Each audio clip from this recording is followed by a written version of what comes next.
Ryan students, in today's video we are going to discuss brief about the water resource.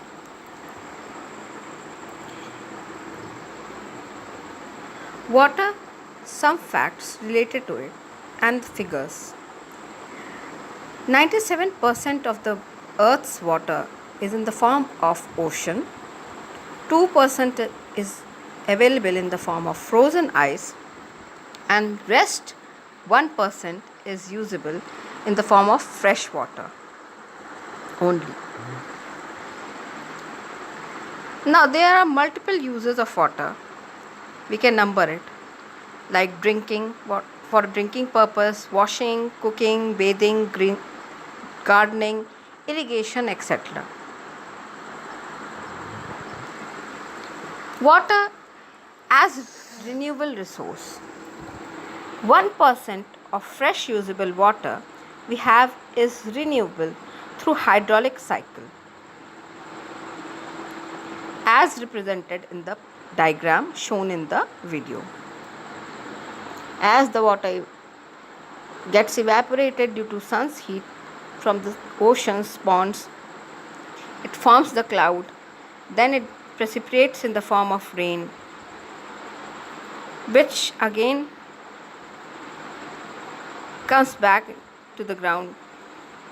So this is a complete cycle. If water is renewable, then the questions are, why we talk about water scarcity? Why should we conserve water? Why water management is important? Reasons of water scarcity. Uneven distribution of water. As you can see from this very map,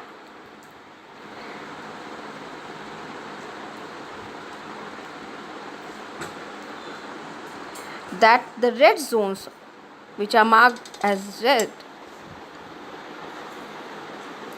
have 20 to 50% of water rainfall, where the green marked areas have normal rainfall from 10 to 19%, and the blue marked area have 20 or more percent of water rainfall.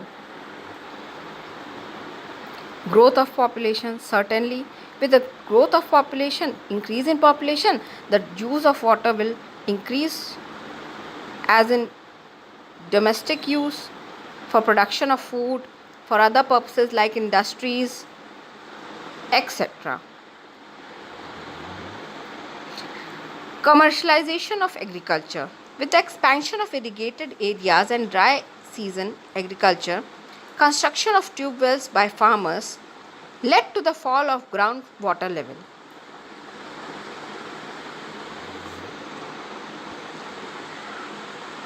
With the overuses of carrying capacities of our rivers have led to images like shown in this video. The pollution level of each river in today's date has reached to a dangerous level. Because the proper management of the sewage and the usage of rivers have not yet been implemented properly.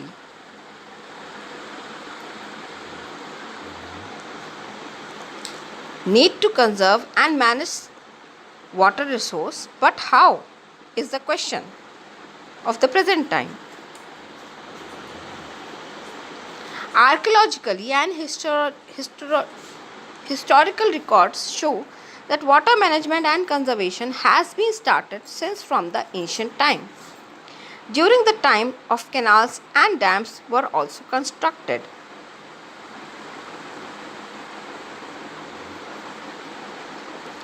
Hydraulic structure in ancient India in the 1st century BC at Shringwarpur, water harvesting system was existed using the flood water from Ganga river.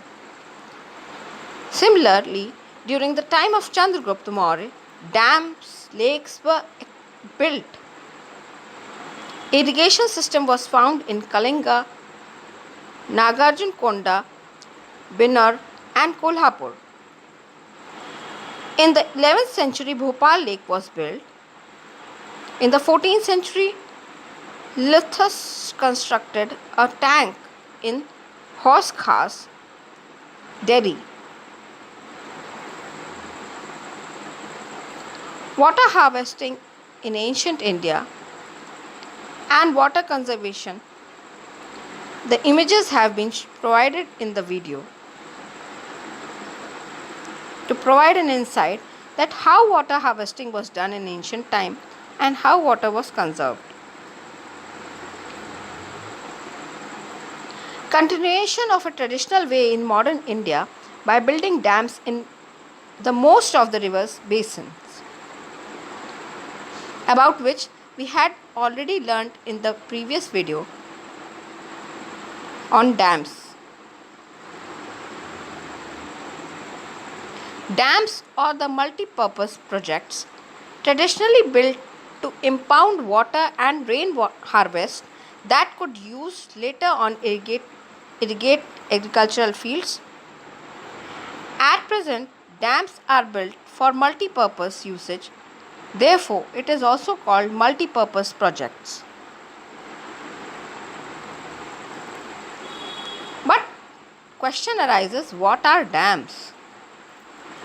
It is a barrier across flowing water that directs the flow, often creating a reservoir, lake or impoundment. That is something which is an artificial monument which is created to obstruct the path of a river and to use the water of that particular river according to our need. Now, dams can be classified as according to structure, intended purpose or height, based on structure and material used. According to the height, dams can be categorized as large, major or alternatively as low dams, medium heights dam and high dams. There are certain few uses of a multi-part dam as electricity generation, flood control, water supply, irrigation, help to promote tourism. After India's independence, dam is considered as one which lead the nation to development and progress.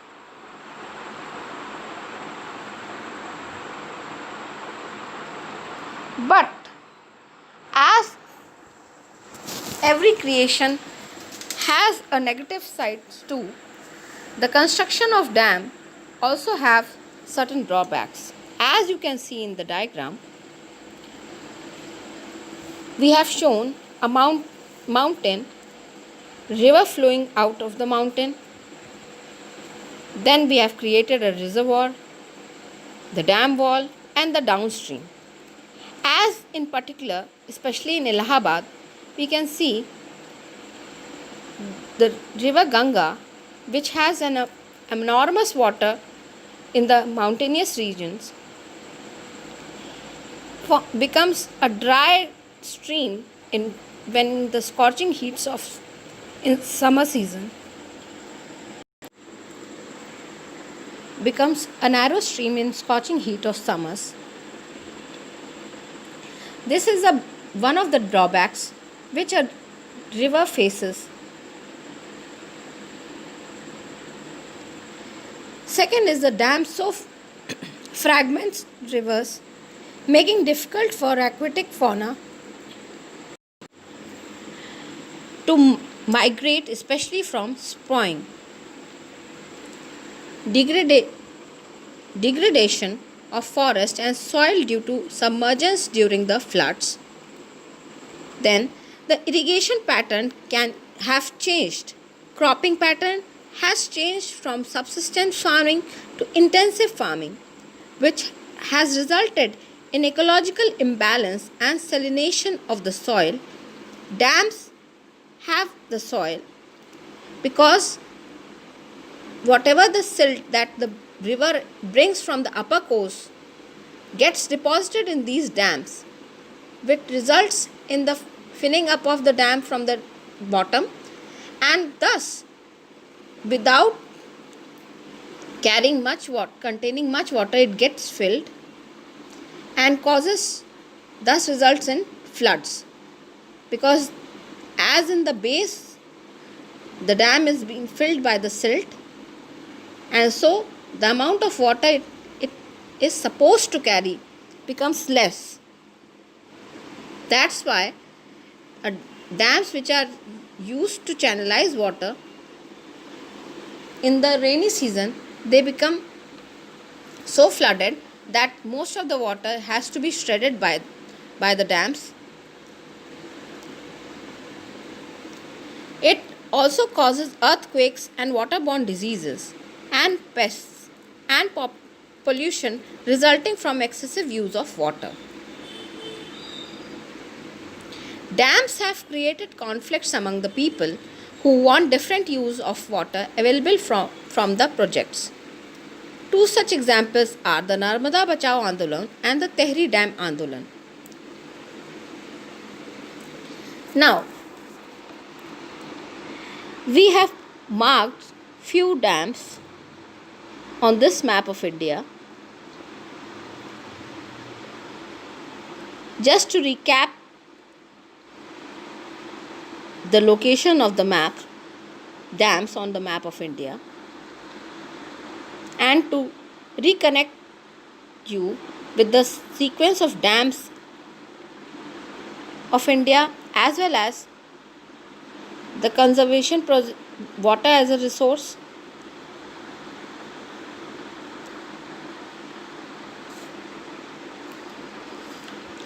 Water harvesting is another way to manage water,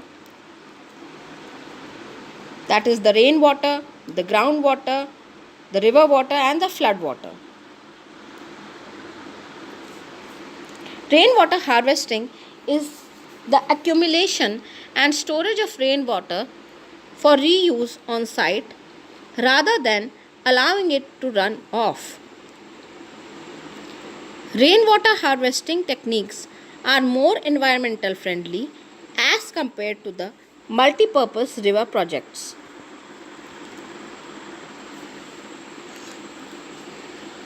Water harvestment methods. In hills and mountainous regions, people build diversion channels like the gulls and the kulls of the western Himalayas for agriculture. In floodplain, Bengal people built inundation channel to irrigate their field. Rooftop rainwater harvesting was commonly practiced to store drinking water, particularly in Rajasthan. In arid and semi-arid agricultural fields were constructed into rain-fed storage structure that allowed the water to stagnate and moisten the soil, like khadans in Jaisalmer and johads in other parts of Rajasthan. Palar Pani. The rainwater, which is stored in underground tanks, is potable water. It is reliable source of drinking water. It is the main source of water when all the other sources have dried up. It is considered the purest form of drinking water. Tanks or tankas of Rajasthan. It is the source of drinking water cleaned up before the monsoon and protect it from pollution so that water for drinking would be available throughout the year. Bamboo drip irrigation system. In Meghalaya, a 200-year-old system of tapping stream and spring water by using bamboo pipes is prevalent. About 18 to 20 liters of water is transported over hundreds of meters by means of these bamboo pipes. Advantages: increase crop yield with less water, makes you use of the natural and local material, does not need fuel or power, maintains sustainable irrigation system, soil erosion is also controlled, saves water by allowing water to drip slowly directly to the base of the plant.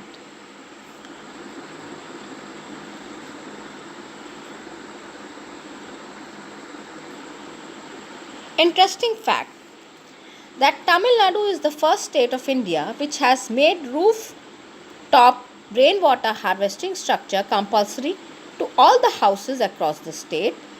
There are legal provisions to punish the defaulters.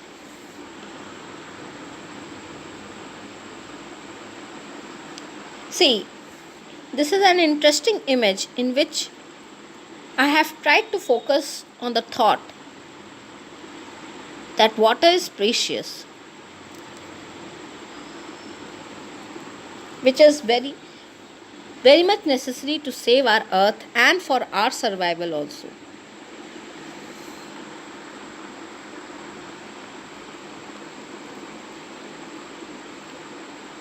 After going through this video, I hope you would have understood the importance of water as a resource.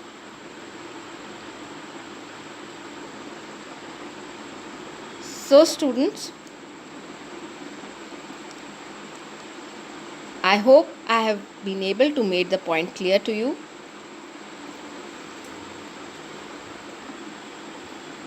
So now we are ending this chapter. Till then, in our next class, stay home, stay safe.